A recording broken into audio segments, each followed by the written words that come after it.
Сәлем, құрметті оқушы. Бұл сабақта мен сіздерге предметный съемкаға арналған қызықты фишкаларды көрсететін боламын. Мына жерде көріп тұрғаныңыздай сіздерге дайындап қойған реквизиттар. Ол реквизиттар сіздерде міндетті түрде болу керек. Хоть арзан болса да, арзан бағада болса да, сіздер алуларыңыз қажет. Бірінші зат, ол алдыңғы сабақтарда көрсеткен световой палка. Неше түрлі режимдері бар. Өткен сабақта көрсеткен не, ол біз осындай объектілердің үстіне осылай жарық беріп тұрамыз. Зат бар. Төртбұрышты жарық беріп тұратын төртбұрышты зат. Онда әртүрлі режимі бар. Яғни дополнительный свет беруге керемет зат. Және де осындай айналатын тарелка бар. Подставка. Бағасы арзан тұрады. 3.000-нан 6.000, 7.000, 9.000-ға шейін. Таптырмас зат. Осындай заттарды қойып қоясыздар да.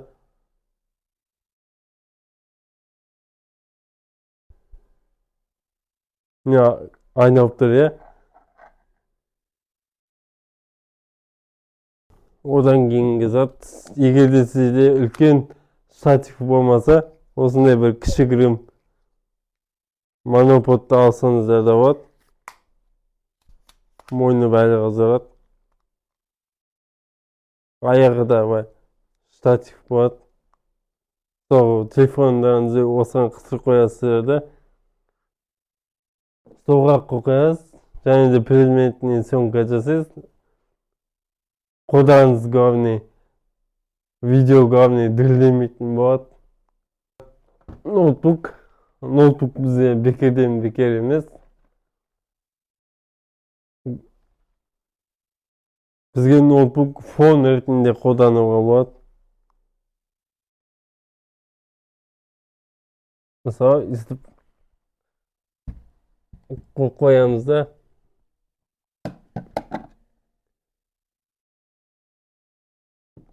Және де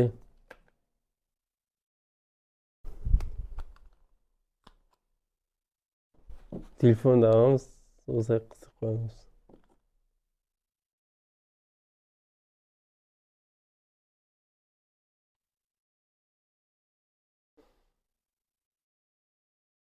Міне осылайша сізде дайын бір керемет күшті идеялық видео шығады.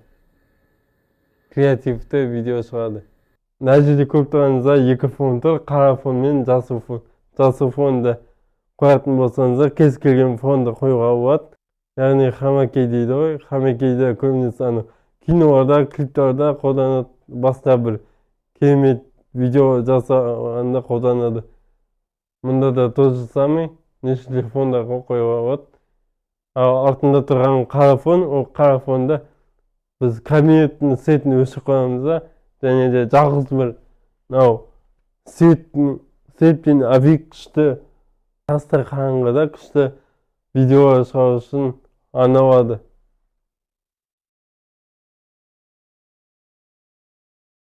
Мен сіздерге қазір экран бетінде примерларды көрсетемін, өзінің түсірген видеоларды. Осылайда сіздер түсіре аласыздар.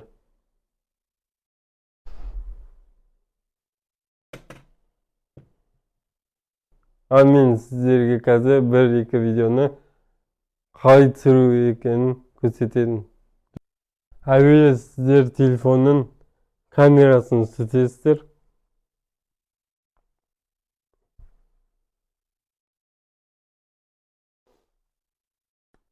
Бірінші видеоға бізге бір общий жарық особо қажет емес. Және де ноутбукты бака шетке алып отырамыз.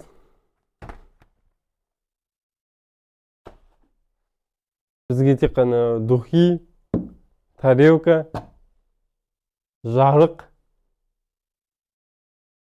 және де қосалқы жарық керек та болып қалады. общий жарықты біз өшіреміз.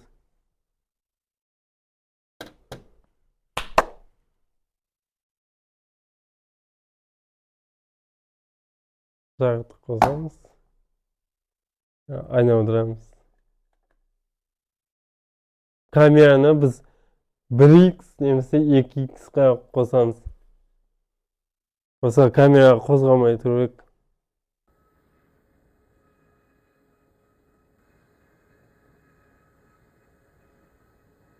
Bir minutтай айналса жетеді. Бірінші общий планмен айналдырамыз, одан кейін 2x пен средний планда айналдырамыз. Және де деталь деген бар. Детальден кейін қайттан крупный план түсіреміз. Және де видеоларыңызды қызықтыру үшін жаңа айтқандай неше түрлі кадрларда неше түрлі затты жасау керек. Екінші кадрда біз осында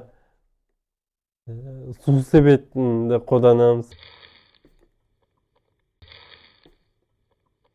Ал енді мынау кадрда біз жақындатып түсіреміз, және де замедление съемкамен. Енді мынау түсірілген бірінші идея болатын. Екінші идеяға біз ноутбукты қолданамыз.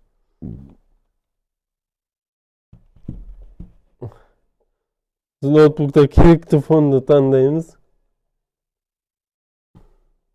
Және жарықты біз байынан қоямыз. Чтобы экранның бетіне жарық түспеу үшін.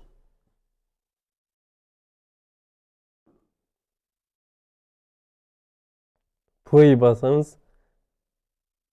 Және камерада да тоже затвор басамыз, записьті.